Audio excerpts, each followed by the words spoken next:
All right, so we have our amazing playground file that we've been working with, and I want to save it to GitHub, meaning I want to push it and commit it to GitHub.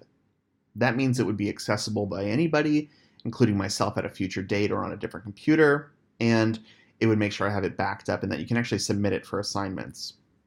So the first thing to check is just double check that your playground file is actually in that folder. So I'm going to open up that GitHub folder that I had cloned before, which has my README and my playground file. All right, that looks good. And my playground file is now saved. Just want to make sure that it's saved. And what I'm going to do is at the top of my screen, I'm going to go to Source Control. Under Source Control, so I've clicked in Xcode and I've clicked Source Control, I'm going to click Commit. And it's going to open up the Commit screen. The Commit screen will have a list of files on the side. Here's my playground file. It says, it can't be fine. That's fine. Just check it.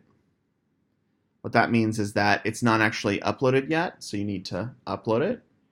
Down here, you need to give it a message. So I'm going to say a commit message is basically, it's kind of strange. They're always written in present tense, and it's a little odd. Anyways, I'm going to write adding my playground file to GitHub. So that's a little message that's going to tell you, okay, here's the version. And then the last thing I need to do is check this push to remote button.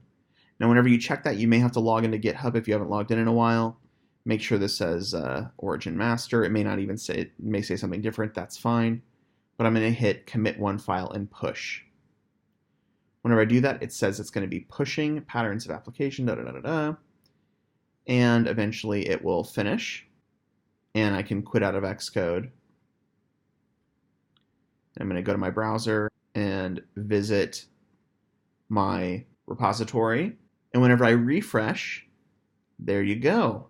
I have a myplayground.playground file, adding my playground file to GitHub. I now have 2 commits. If I click that, I can see the different commits. And if I click my playground file, I can actually check it out, and there's some content in there. So now everything is cloned and committed to GitHub.